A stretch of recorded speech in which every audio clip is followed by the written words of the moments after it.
If you're a podcast host, listen up, this one's for you. My name is Allie Jackson. I'm the host of Finding Mr. Height, a dating and relationship podcast that I've been doing for 4 years now, sharing my positive and practical approach to dating that's built on my own life experience. And I wanted to share another experience that I've had, my secret behind monetizing my show. It's called Red Circle, and I was just telling my colleague about how much I love their platform. With Red Circle, not only am I getting a seamless hosting experience, but I also love the support I receive in ad sales. It's not just typical ad sales either. It's targeted opportunities based on my show and my life. And the platform is super simple. You just set your preferences and Red Circle matches you with sponsors that align with your show. You can vet every opportunity and their platform gives you great analytics. More recently too, my Red Circle team has brought me opportunities outside of my podcast on social media to really augment the podcast partnerships, bring them full circle. I just can't recommend them enough. If you want to give it a try, go to redcircle.com to get your free trial. That's redcircle.com for a free trial.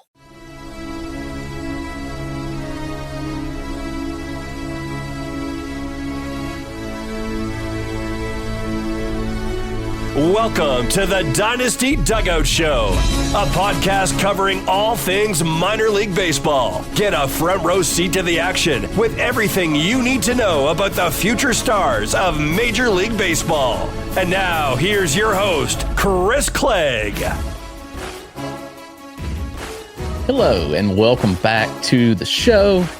It's Monday, June 16th. It's a new week. Hope you guys had an awesome weekend. It was a great weekend of baseball, too. A lot of minor league stuff to talk about and catch you up on. I'm going to do that today. I had some more live looks over the weekend. Got to sit on Alex Clemmey, the Nationals. First time I've seen him in person, so that was a lot of fun to watch. And more dominant starts across the board. We're going to break down all the best hitting and pitching performances of the weekend that you need to know. But first, the sponsors of the show is Connect Roasters. That is Ian Happ's coffee company. Connect Roasters makes an incredible blend of coffee. They have new canned coffee. They have all sorts of things you can check out on their website, connectroasters.com. Use the code Dynasty Dugout. You can get the Gold Glove Blend, Ian Happ Specialty Blend. Buy one, get one 50% off. Just using that code, Dynasty Dugout. We're also proud to partner with Chinook Seedery. Chinook is the presenting sponsor of the College World Series, which is pretty cool. They have a awesome blend of sunflower seeds, all kind of flavors. Best seeds out there. You can go get Chinook seeds 10% off using the code Dynasty Dugout at checkout. All right. Dominant starts, big hitting performances. Let's dive right in. I'll talk about Alex Clemmey first because I did sit on Clemmey's start on Saturday. It was the first time I've seen him in person. Clemmey can be erratic. Like if you look at the box scores, you look at the lines, you're like, man, he walks a lot of guys. Yes, that's true.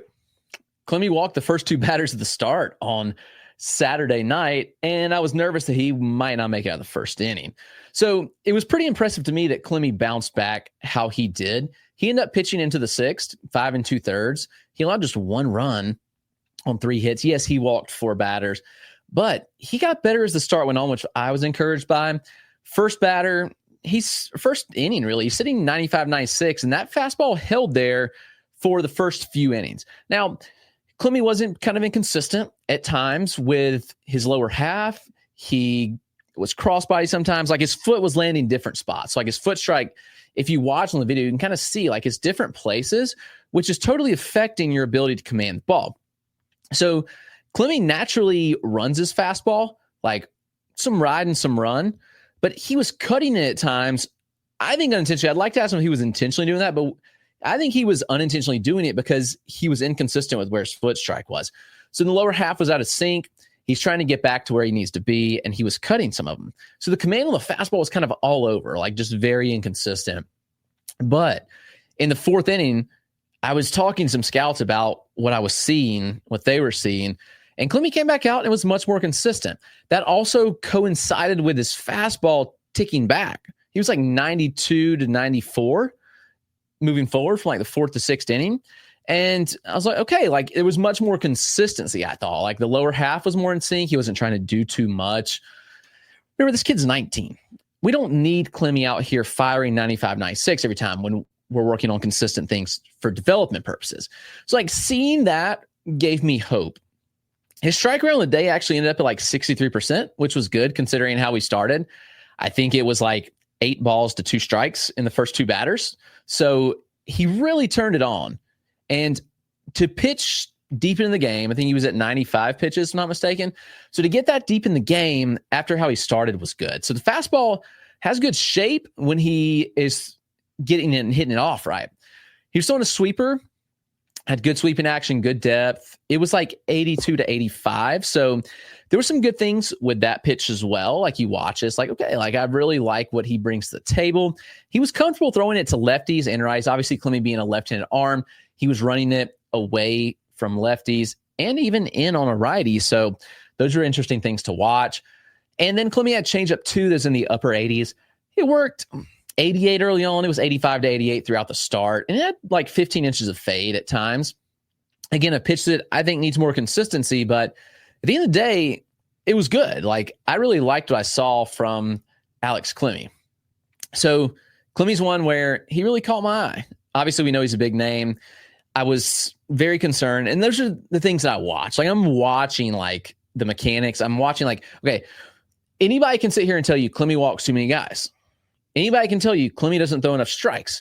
But why? That's the thing that I think that more people need to work on and talk about is why. It's always the why.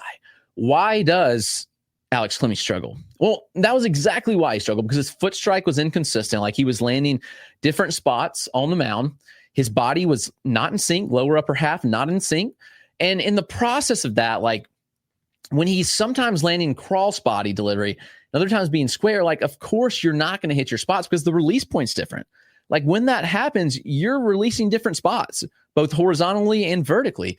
So that affects it. So Clemmey, like, what does he need to work on? It's just syncing up. The stuff's good. The stuff's going to play. And considering his age, 19-year-old in high A, I came away like pretty impressed with the stuff. And I knew I would. But now, like, you can tell him. I'm sure the coaches know this. I'm sure the player dev with Washington knows. It's like, these are the things he needs to work on.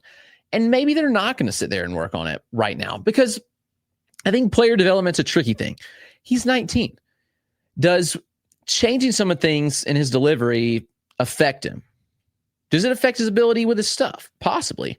So maybe you ride it out as long as you can, and it's probably an off-season transition. I think that's more likely what's going to happen.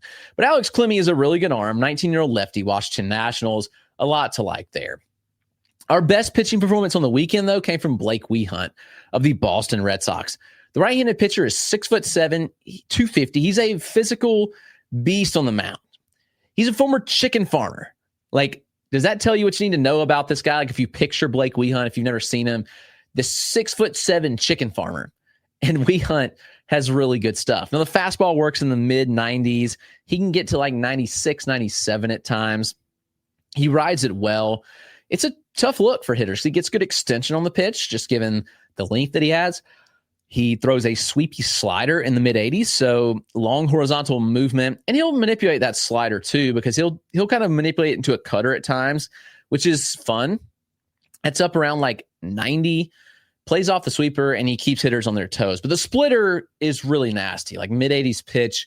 When he really snaps off that splitter, it's very, very good. This weekend, AA Portland, he struck out 13 batters. He walked just one, 4 hits, 1 run. Very dominant start. It was the first time he had completed 7 innings in a start in his career. He was very efficient, very dominant. And it's interesting because this last time out, he allowed 5 earned over 5 innings. It was his worst start of the season. And he returns, he dominates. In 8 of his 10 starts this year, Wehunt's allowed 2 earned runs or less. I think Wehunt's really good. I think Wehunt might be destined for the bullpen, honestly, but it's an MLB arm. He's got good stuff, and it's going to play. So Blake Wehunt, best pitching performance of the weekend, in my opinion, with those 13 strikeouts. That's obviously very, very notable. We had a lot of good pitching performances over the weekend as well. I want to highlight another one that I've seen several times, and that's Yunior Marte. It's Yunior Marte, right-handed pitcher in the Kansas City Royals organization. He's 21. He's in single A. So you're like, yeah, well, his age to level, whatever. But the stuff's pretty good here with Marte, and he has continued to dominate all year. I've seen him multiple times, and I was guilty of underrating him, but he continues to pitch well.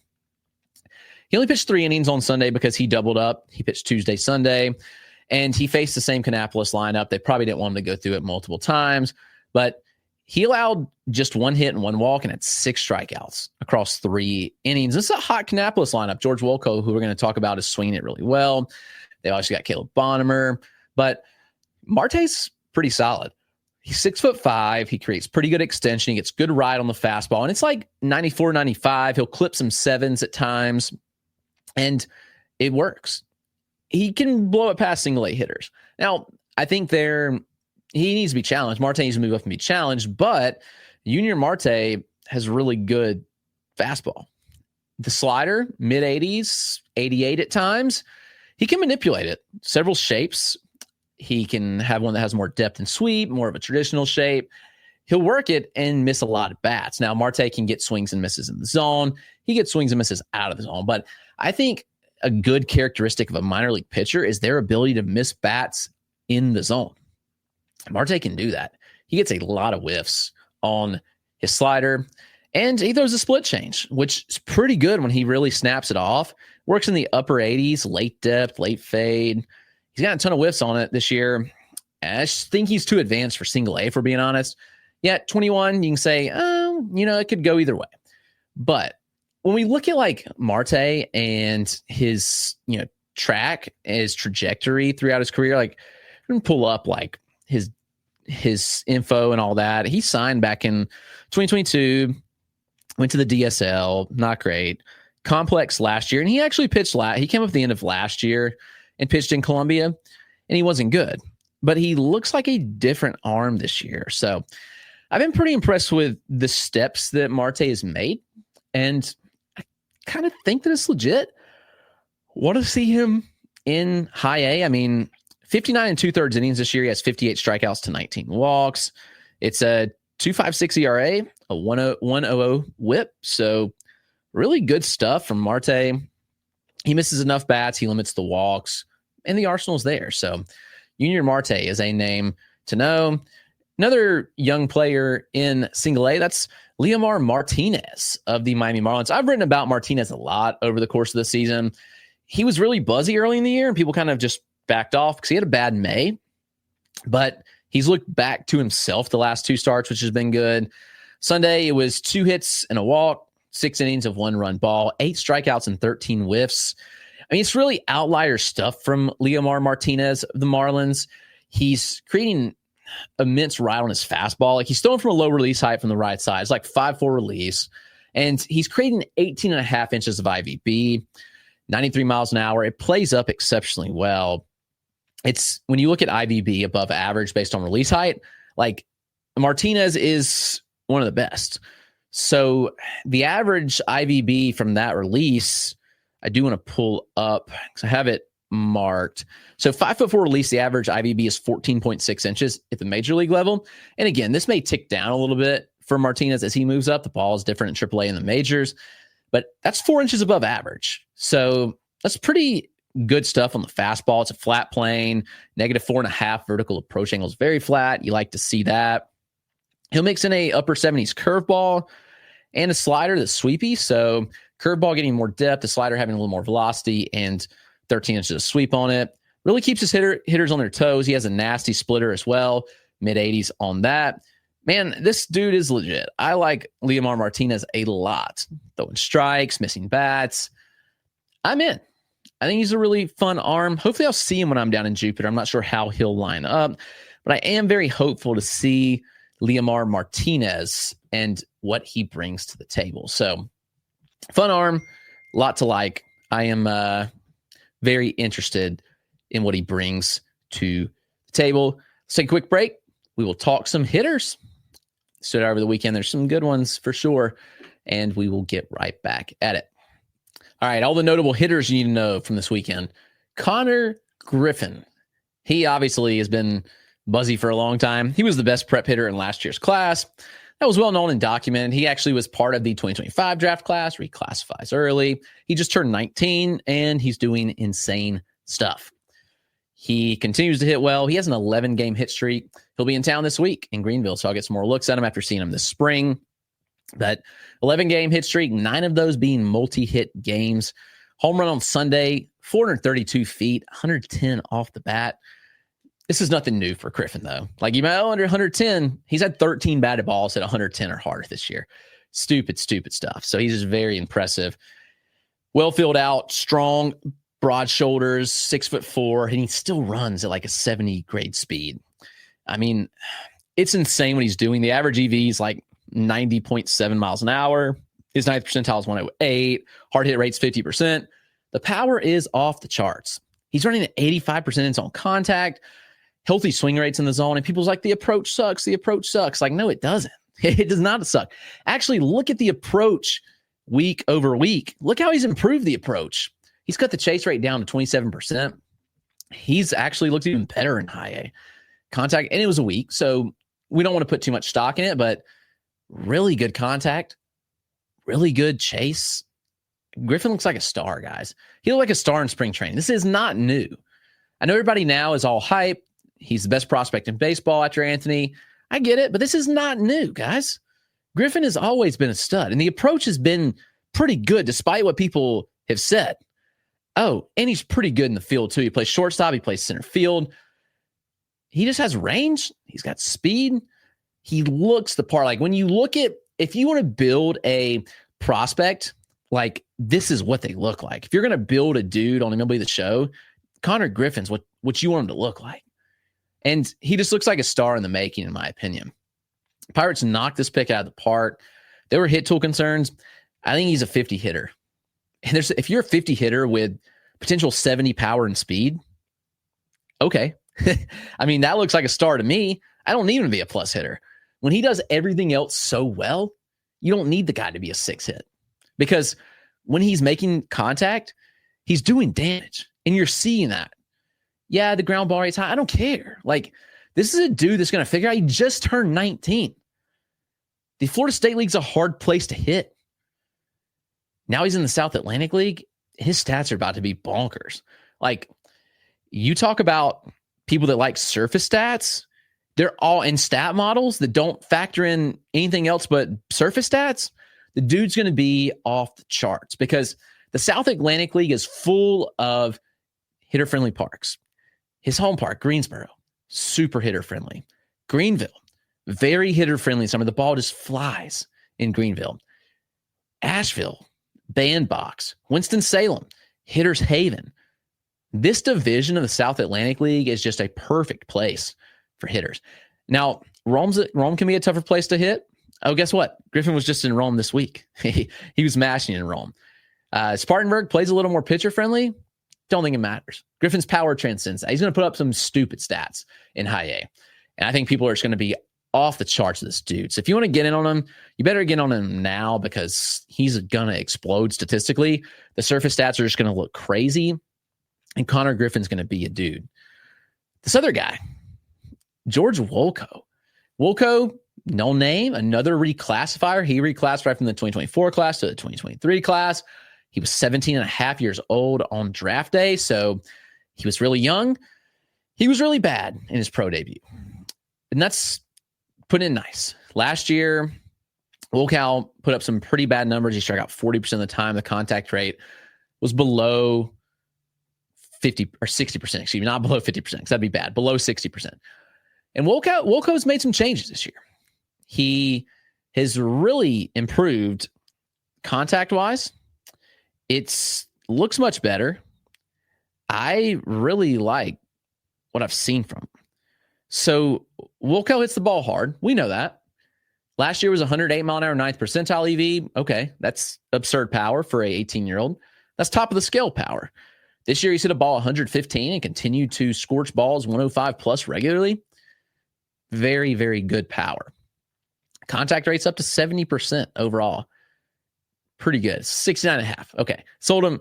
I'm selling him a little hot, but 69.5%. So pretty close to 70%. Massive jump in contact. And also, like, through May 13th, Wolkow was slashing 175, 268, 223. We don't care about surface stats or slash lines at the dugout. Like, I've never cared about that in my evaluations. But since that date, 108 plate appearances, pretty good sample. Wolkow's slashing 287, 375, 43. 7 home runs, and just a 21% strikeout rate. Contact's up, the power's up. Wolkow might be breaking through. Now, Wolkow's always going to have swing and miss because he's a 6'7" lefty, and Aaron Judge has swing and miss.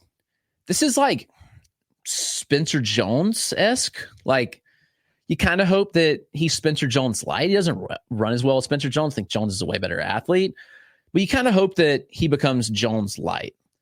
It's not crazy. I mean, while the glove is behind, the athlete's behind, he doesn't run as well. The power's there.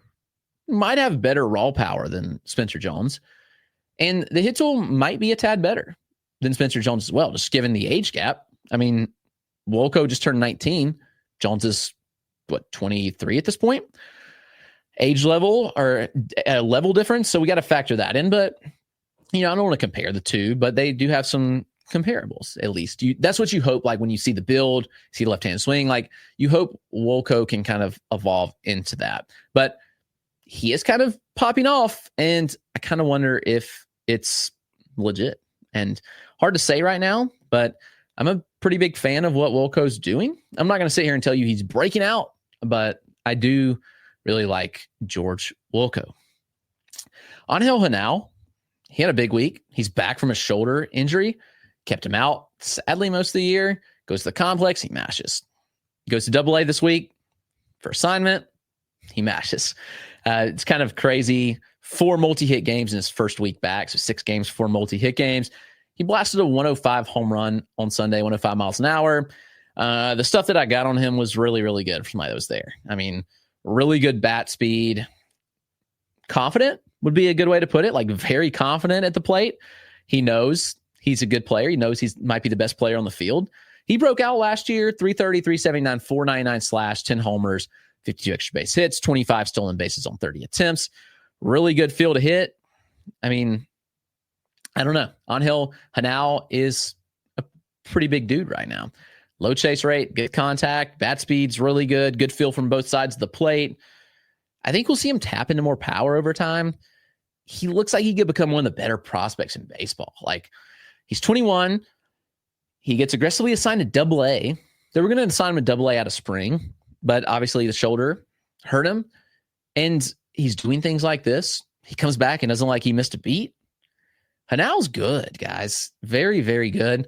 The buy low window might be closed at this point.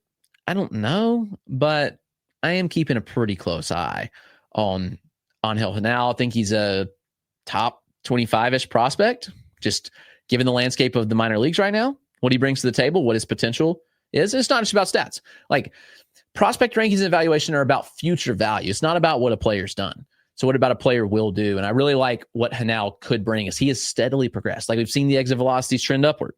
That's what we want to see. We've seen the hit tool progress. That's what we want to see. He's doing all the right things. I like Angel Genao a lot. Let's drop down. Former bonus baby, Cristian Santana of the Detroit Tigers. He might have had the best weekend of any hitter, if we're being honest. He had home runs Friday, Saturday, Sunday, and had 2 homer game on Saturday. Very, very good weekend. But it's his 4th year in single A Lakeland. Now, let's rewind a little bit. Santana signed for $3 million, or just shy of $3 million, back in 2021. He was good in his first DSL season. He got aggressively assigned. He goes to the complex in 2022. He's there for 2 games. They're like, hey, you're going to Lakeland. They send him to single A and he struggles. He has not gotten back to who he needs to be. 4th year in single A. It does look like on the surface that Santana is taking a step forward. 38 games this year, 9 homers, 4 doubles at 228, 383, 480 slash line. He has still struck out in 30% of his plate appearances, though. And under the hood, it's kind of iffy. 81.5 mile an hour average EV. Okay, like, there's probably some outlier batted balls in there that I haven't filtered through that I need to clean up. But still, 25% hard hit rate. Yeah, that's not great. Contact rates are okay. 72% overall, 84.5% end zone. That's fine. Launch angle's inconsistent. A lot of fly balls. Are you thinking inconsistent launch angles? No, Santana doesn't hit ground balls. He's like 80% air rate, but it's just like not a lot of healthy fly balls. Sweet spot rate's not great. Low BABIP, a lot of pop-ups, a lot of just fly balls to the outfield. So Santana, I mean, surface stats are like, yeah, there's something there. I'm not there on Santana. Again, 21, that's fine, but fourth year at the same level, okay. We need to see a little more. So I'm not in. I think he's fine. I think it's encouraging to see the strides, but I just feel like it might be a mirage, what we're seeing right now. Maybe not. Maybe I'm totally misreading this, but I'm kind of in the boat where it's like, I'm not jumping in on Santana like some are, but those are the weekend standouts. Tomorrow, we'll look at some statistical leaders. We'll look at complex DSL standouts. I've got some guys that I know down in the DSL scouting, so hopefully get some good feedback to bring to you because that's what matters. DSL stats, throw them out. I want to know who's standing out to the scouts. What looks good? What's under the hood looks good. So we'll talk about tomorrow. Thanks for tuning in.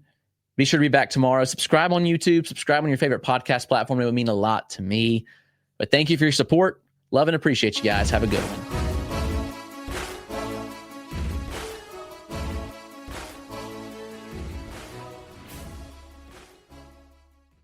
If you're a podcast host, listen up. This one's for you. My name is Allie Jackson. I'm the host of Finding Mr. Height, a dating and relationship podcast that I've been doing for 4 years now, sharing my positive and practical approach to dating that's built on my own life experience. And I wanted to share another experience that I've had, my secret behind monetizing my show. It's called Red Circle. And I was just telling my colleague about how much I love their platform. With Red Circle, not only am I getting a seamless hosting experience, but I also love the support I receive in ad sales. It's not just typical ad sales either. It's targeted opportunities based on my show and my life. And the platform is super simple. You just set your preferences and Red Circle matches you with sponsors that align with your show. You can vet every opportunity and their platform gives you great analytics. More recently too, my Red Circle team has brought me opportunities outside of my podcast on social media to really augment the podcast partnerships, bring them full circle. I just can't recommend them enough. If you want to give it a try, go to redcircle.com to get your free trial. That's redcircle.com for a free trial.